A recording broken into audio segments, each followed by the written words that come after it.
Hey everybody, Leah Klett here with the Christian Post. I'm so excited today to be joined by actress Patricia Heaton and her husband David Hunt. We are talking about National Infertility Awareness Month as well as the new film Unexpected. David and Patricia, thank you so much for joining me today. I'm so excited to talk to both of you. Thanks for having us. Thanks for having me. What drew you and David to make a film about infertility? Oh, well, we had a wonderful book that we optioned that was about a couple wherein the wife was adopting a lot of animals. And the actual story of infertility wasn't in the original book that we optioned, but it was a perfect way to use this really funny, wonderful story about adopting animals and explore the issue of infertility, which gave the story a lot more meat. And we both think that it's a story, it's a subject matter that's a tough one. It's very difficult for people, and so to be able to tell it in a way that has compassion and humor and hope, this was the perfect vehicle. Well, it is such a sweet film. It's such a heartwarming film. David, infertility affects 10 million women in the United States. What conversations do you hope this movie sparks, especially as Patricia said, there's a lot of silence and for some reason shame around this topic? Um, well, I hope it starts a conversation about what a family can look like. I actually introduced the whole subject of infertility and adoption in the film because it wasn't working as its previous in its previous iteration.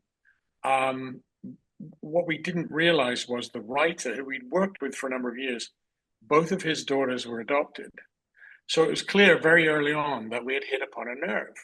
And Mhm. the more people that we talked to, the more we realized this is a massive issue. And I mean, we've seen friends for many years struggle with this whole issue. And I don't know, to be honest, why it is not talked about more.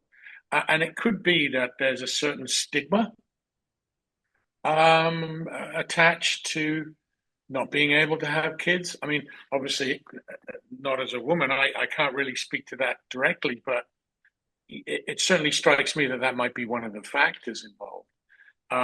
But as a dad, to me, the whole idea of parenthood is so important and so crucial to the future of civilization that this should be front and center, this topic. And I think what's wonderful about this movie is often the dad's feelings about the subject of infertility is left to the wayside, if spoken about at all. A lot of focus is on women who can't get pregnant. And of course, that's, a big thing. But one of the crew members told us while we were shooting the movie how unusual and how important it was that we saw the husband's struggle, Bob's struggle in this movie. Yeah. Yeah, I think it's very balanced from both the male and the female Yeah. perspective. I was at pains to really, bring that to life. Yeah, David, talk about the balance of humor, but also sort of this heavy subject matter, because I think the movie does such a good job with that. How did you find that balance? Oh, I appreciate that. Well, I'll tell you, we hired a good friend of ours, Steve Schnurr, to do the music supervision, and he's a Grammy award-winning guy, and blah, blah, blah. And so when I was talking to him, he was saying, "Well, what is it you're trying to accomplish?" I said, "I'd like to make people laugh. I want to make people get people at ease, and then three-quarters of the way through the movie, I want to reach through the screen and get into their hearts and give it a little squeeze." So the whole idea was to disarm people with humor Mhm. and then introducing those topics, and especially in the latter part of the movie, the very difficult things happen. Then it's easy. Then people's hearts and minds are a little bit more open when you've laughed and everyone's kind of relaxed. I didn't want to ever preach. We don't want to do that in our films anyway, but just wanted to leave it to the audience to kind of experience the struggle that those characters were going through, and hopefully that would reflect back on their lives.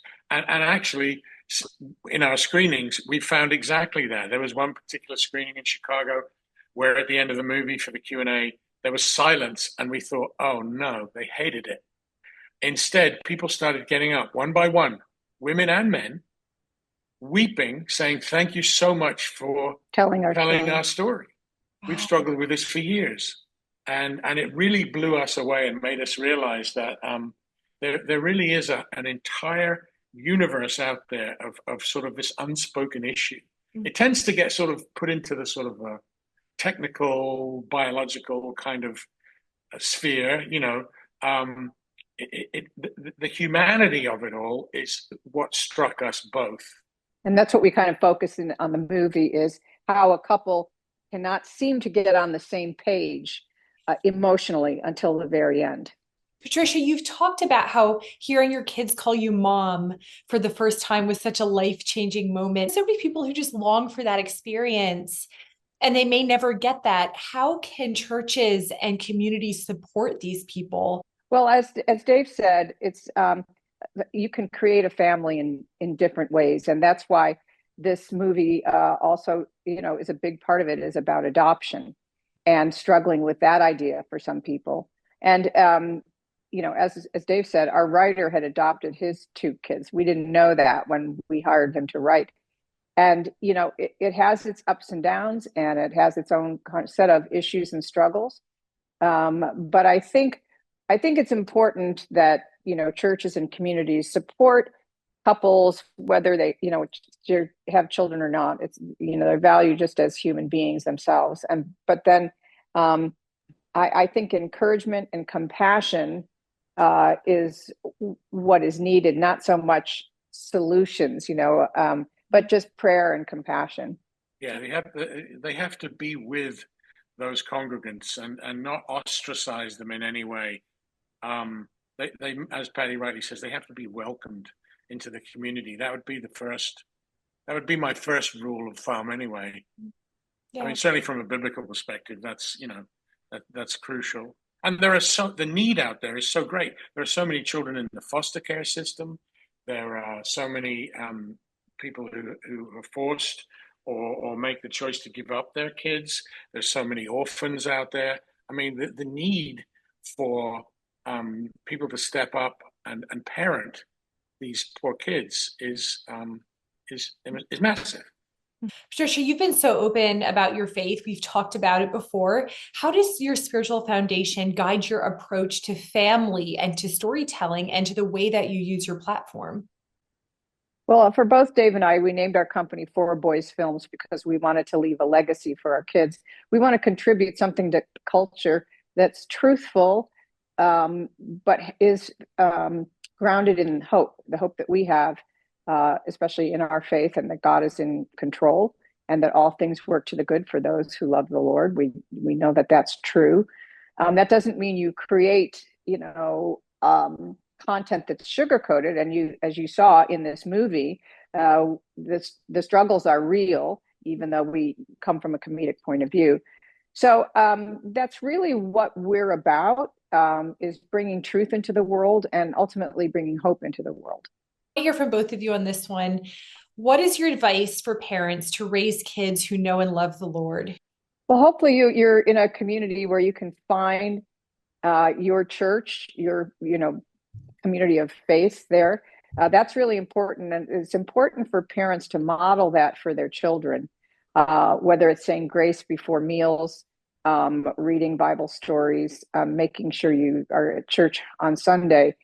And, you know, just seeing the world through the lens of being servants. I think that imbuing the idea that your child was created for a purpose, for God's purpose, and that your life should be seeking that purpose, and doing that in your own life, of course, and then ensuring that your children understand that. Because I think so many people are lost today, feeling like they don't know why they're here, and they're kind of floundering, a lot of young people. If you understand that God created you for a purpose, then you can rest in that knowledge and stay open to seeking his will for yourself. Don't exclude your kids from the world, because they will be in the world, but they're not necessarily of the world. And from a Christian point of view, I think people know what I mean by that. And you know, go out and spread the gospel if possible without words. people are watching you, how you behave. They're looking at your character. That's what they're looking at. And we've told our kids, I know I've done this many times, when you go out in the world, you're representing us as a family. So if you act like a jerk, then we're all considered jerks. So it's important that, you know, your character is something that people will be drawn to. Mm. Well, I know we're almost out of time, but I did want to ask you both about the October 7th coalition. I know you're both involved in this. Why does this initiative resonate strongly with you? And how can Christians live out the biblical call to support and stand alongside our Jewish brothers and sisters right now? I was just shocked by the Hamas body cam footage that was being proudly displayed on social media on October 7th by Hamas and by some Gazan civilians. And I didn't see the kind of outrage I thought I would see from Christians and your average American. We saw a lot of protests from kids on college campus in support of Hamas. And I know that many Christians support Israel and the Jewish people. And so we just wanted to find a way to help Christians express their support. A lot of them just didn't know how. And that's why O7C's motto is to activate people to be visibly and vocally supportive of the Jewish people, Israel's right to exist, and to fight anti-Semitism. And we launched a campaign called My Zuzah, Your Zuzah, where you can go to myzuzah.org. You can order a unity mezuzah to put on your door and show, and that's sort of taking a visible stand for the Jewish people, especially if you post it on social media and show that you're taking a stand. And just, you know, people I think feel shy and awkward. A lot of people have been to Israel but don't know their Jewish neighbors. So I think it's just important to have, you know, if through your church or on your own, reach out to local synagogues, the local Jewish Federation, and just tell them you're there for them in whatever way that they need you to be. Thanks for watching. If you enjoyed this video, please like and subscribe for more Christ-centered journalism.